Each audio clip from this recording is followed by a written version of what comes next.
اور اگر اس کی پکار پر کسی نے لبیک کہہ دیا تو اس لبیک کہنے والے کو محروم کر دیا جاتا ہو، نہ دیا جاتا ہو، ایسا نہیں.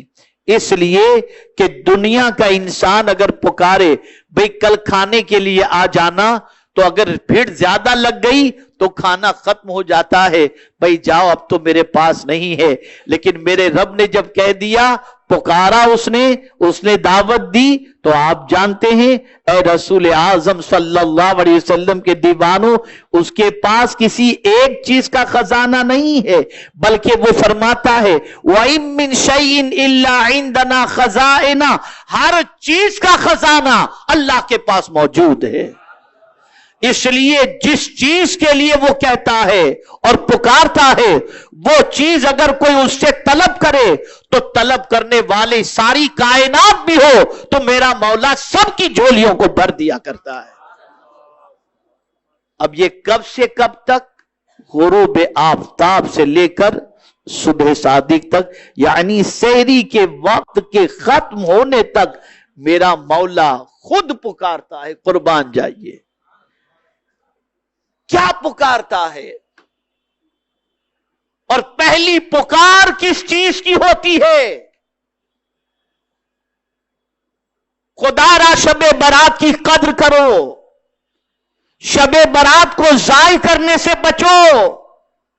شب برات نجات کا پروانہ حاصل کرنے کے لیے کمر کس لو، من بنا لو کہ اس رات کو ضائع نہیں کریں گے، بلکہ اس رات اللہ کی پکار پر لبیک کہیں گے. اور کیا اعلان کرتا ہے، خدا کی قسم اگر اس اعلان کو ہم سمجھ لیں تو میں سمجھتا ہوں کہ اس پر لبیک کہنے کے لیے ہر بندہ اپنا ایک ایک لمحہ اس وقت قربان کرنے کے لیے تیار ہو جائے. پہلی پکار الا من مستغفر فاغفر له، پہلی پکار ہے کوئی مجھ سے بخشش مانگنے والا کہ میں اس کو بخش دوں؟ یہ اللہ فرماتا ہے کوئی بخشش کا طلبگار؟ ہے کوئی مجھ سے معافی کا طلبگار کہ مجھ سے بخشش مانگے اور میں اسے معاف کر دوں؟ اور یہ بات یاد رکھیں، بخشش سے بڑھ کر کے کیا چیز ہو سکتی ہے؟ اگر وہ بخش دے تو بیڑا پار ہو گیا. اسی لیے ہمیں حکم ہے، اللہ آپ سب کو مدینہ دکھائے، بار بار دکھائے، سرکار صلی اللہ علیہ وسلم کی بارگاہ میں جا کر کیا مانگنا ہے اس کے بارے میں بھی اللہ فرماتا ہے. تو یہی فرماتا ہے وَلَوْ أَنَّهُمْ إِذْ ظَلَمُوا أَنفُسَهُمْ جَاءُوكَ فَاسْتَغْفَرُوا اللَّهَ.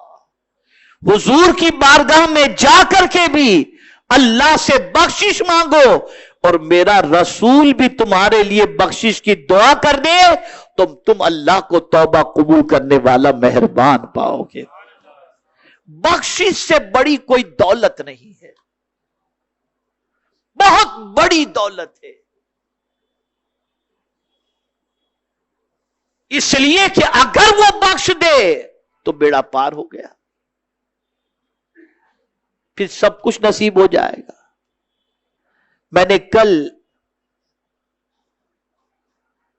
چوپڑا میں جو سنی دعوت اسلامی کا اجتماع تھا اس میں میں نے ایک بات بتائی تھی.